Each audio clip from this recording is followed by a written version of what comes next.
আসসালামু আলাইকুম প্রিয় দর্শক,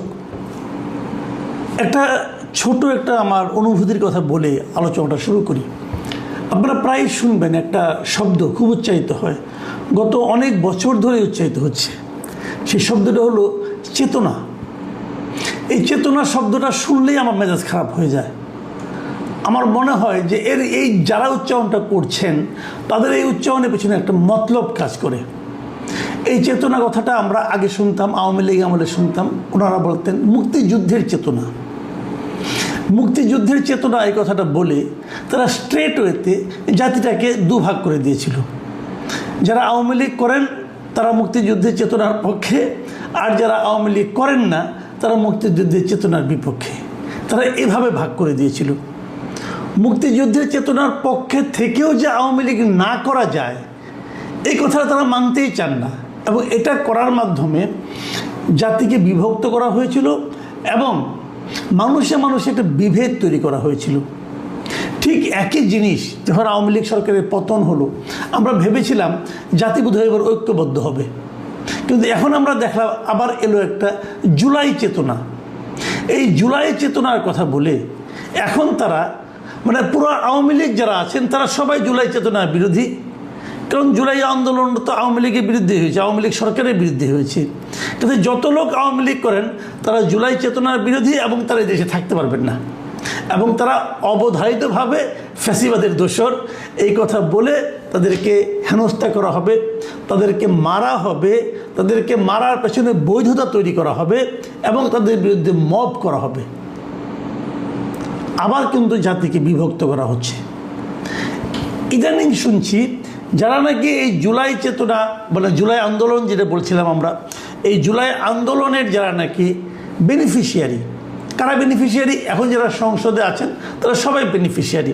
কারণ এই সংসদে তো যখন নির্বাচনটা হয় সংসদ গঠন করার জন্য, সেই নির্বাচনে আওয়ামী লীগ অংশ নিতে পারেনি। যারা জুলাই চেতনার পক্ষে নয় বলে কেউ কেউ দাবি করেন, তারা কেউ নির্বাচনে অংশ নিতে পারবেন না। কিন্তু আমার জানা মতে কিন্তু 24শে জুলাই আন্দোলনে অনেক আওয়ামী লীগ করেন, আওয়ামী লীগের প্রতি এক ধরনের সমর্থন আছে, তারাও সেখানে অংশ নিয়েছিল। এরকম বহু লোক পাবেন আপনি খুঁজলে পরে, কিন্তু তারা এখন বললেও তো কেউ বিশ্বাস করবে না, কাজে এটা না হয় নাই বলি। তো যারা বেনিফিশিয়ারি তাদের মধ্যে আবার এখন একটা বিভেদ চলছে, একে অপরকে দোষারোপের বিষয়টা চলছে। জামাত এনসিপি তারা বলছে যে বিএনপি নাকি জুলাই চেতনার সঙ্গে গাদ্দারি করেছে। আবার বিএনপির পক্ষ থেকে বলা হচ্ছে আমরা জুলাই চেতনার পক্ষে আছি, ওরা বাড়াবাড়ি করছে। তার আবার বিভক্তি, ঘরের মধ্যে ঘর, তার মধ্যে আরেক ঘর। এখন কোন ঘর যে আসল এটাই তো বুঝতে পারছি না। দেখুন, আপনি দেখবেন গত কয়েকদিনের পত্রপত্রিকা পড়েন, গত কয়েকদিনে বিভিন্ন নেতৃবৃন্দের কথা শুনলেই বুঝবেন। দুদিন আগে দেখলাম জামাতের যে সেক্রেটারি জেনারেল মিয়া গোলাম পরওয়ার, তিনি বলছেন জুলাই চেতনা থেকে মুখ ফিরিয়ে নিচ্ছে বিএনপি সরকার। এবং তার বক্তব্য হলো, ওনার বক্তব্যটা আমি যদি হুবহু আপনাদেরকে পড়ে শোনাই, যে বিএনপির সংসদ সদস্যরা পার্লামেন্টে এবং টকশোতে জুলাইয়ের চেতনার বিরুদ্ধে কথা বলছেন, এমনকি তারা আওয়ামী লীগের খুনিদের প্রশ্রয় দিয়ে এদেশে অনুপ্রবেশের পক্ষে সহানুভূতি দেখাচ্ছেন। বুঝলেন, এখন দুটো কথা কিন্তু, একটা হলো যে তারা জুলাই চেতনার বিরুদ্ধেই কথা বলছেন, কেবল শিবরামে যদি মুখ ফিরিয়ে নিয়েছেন, তারা বলছেন তারা বিরুদ্ধে কথা বলছেন। এবং আরেকটা কি বলছেন, যে আওয়ামী লীগের যারা খুনি আছে তাদেরকে এদেশে অনুপ্রবেশের পক্ষে সহানুভূতি দেখাচ্ছেন। তারা এদেশে অনুপ্রবেশ করতে পারবে না। কেন পারবে না? তারা যদি অপরাধী হয় তাহলে তো আপনি বিচার করবেন। তো বিচার করতে হলে তাদেরকে এদেশে আনতে হবে না? আপনি এদেশে না এনে কীভাবে বিচার করবেন? কষ্ট করে নিয়ে আসার চেয়ে তারা যদি ইজিলি চলে আসে, আসুক না, বিচার করেন। মোদ্দা কথা হলো তারা নিজেদেরকে ছাড়া আর কাউকে সঠিক মনে করছে না, বাদ বাকি সবাই খারাপ। একমাত্র ওনারাই ভালো, আর কেউ জুলাই চেতনা বুঝে না। একমাত্র ওনারাই জুলাইয়ের চেতনার ধারক বাহক, আর সবাই হলো গিয়ে এই বলে এটা আর সবাই ধুনচা। হ্যাঁ, এটা নাকি রে ভাই? তো এই যে মানসিকতাটা যে আমি ঠিক আর বাদ বাকি সবাই ভুল, এই মানসিকতাটা হলো খারাপ। এবং বিএনপি যে জুলাই চেতনার পক্ষে নয় সেটা প্রমাণ করার জন্য তারা কি বলছে?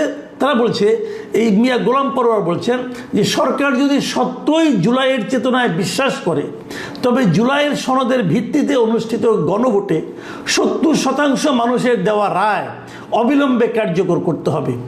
ওই গণভোটে মানুষ 84টি ঐক্যমত্যের সংস্কার প্রস্তাবের পক্ষে হাঁ ভোট দিয়েছিল। বুঝেন এবার, মানে ওনারা বলছেন যে যদি জুলাই চেতনায় বিশ্বাস করে তাহলে গণভোটের রায়কে মানতে হবে। ভাই গণভোটটা কী ছিল? গণভোটটা কীভাবে হয়? এবার সংসদে গণভোট ঢোকানোর কথা বলা হচ্ছে। কয়েকদিন আগে আদালতে রায় হয়েছিল। গণভোটটা আমাদের সংবিধানের একটা অংশ ছিল, কিন্তু আওয়ামী লীগ সরকারের আমলে যখন তারা তত্ত্বাবধায়ক সরকারকে বাতিল করে দিল, এই সংবিধান থেকে বের করে দিল, তখন তারা গণভোটকেও বাতিল করে দিয়েছিল। তো তখন তো যেটা ওই সরকার ছিল একটা সাংবিধানিক সরকার, মানে ডক্টর ইউনূসের সরকার। তো এটা একটা সাংবিধানিক সরকার যখন গণভোটের কথা বলে, অথচ ওই সময়ে সংবিধানে গণভোট ছিল না, তাহলে সেটা তো অসাংবিধানিক এবং বেআইনি কাজ তারা করেছিল। তার মানে ওনারা বলতে চাচ্ছেন যে যদি আপনি জুলাই চেতনায় বিশ্বাস করেন তাহলে ডক্টর ইউনূসের সরকার যত অপকর্ম করেছিল এই সবগুলি জুলাই চেতনা।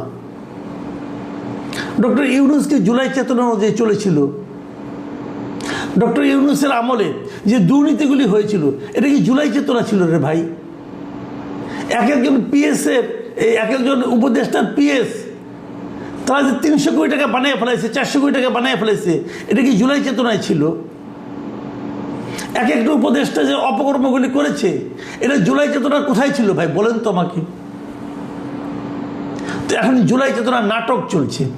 গণভোটের প্রশ্নগুলি কী ছিল বলেন? একজন বলতেছে, জামাতের আমির বলতেছেন যে গণভোটের যদি প্রশ্নগুলি কেউ না বুঝে, 4 দফা না বুঝে, তাহলে বিএনপির 31 দফা কীভাবে বুঝবে? ভাই কোনোটাই বোঝার দরকার নেই, কোনোটাই কেউ বুঝে না, সেটা আমি মানি। কিন্তু গণভোটটা যে হয়েছিল, প্রথমত গণভোট হতেই পারে না, কোনো আইনে গণভোটের বৈধতা দেওয়া সম্ভব না। আমি নিজে যেটা মনে করি এটা সম্ভবই না। অধ্যাদেশ দিয়ে গণভোট হয় না। যারা নাকি অধ্যাদেশের মিনিমাম জিনিসটা বুঝেন তারা জানবেন। আর গণভোটে যে 4টা প্রশ্ন ছিল, আমি এটা ওই সময় বহুবার বলেছি যে 4টা প্রশ্নের কখনো হা না হয় না।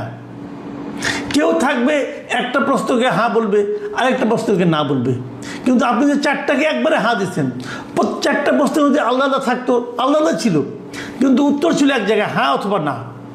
যদি এমন হতো যে 1 নম্বর প্রশ্নের পাশে হা না, 2 নম্বর প্রশ্নের পাশে হা না, 3 নম্বরের পাশে হা না, 4 নম্বরের পাশে হা না, দেখা যাচ্ছে মানুষ কোনটা বলে। কিন্তু তারা বলছে হা বলে 4টাই হা, না বলে 4টাই না।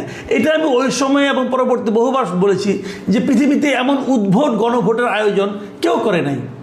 তো এই উদ্ভট আয়োজন, এটা কি জুলাই চেতনা হতে পারে? কিভাবে হয়?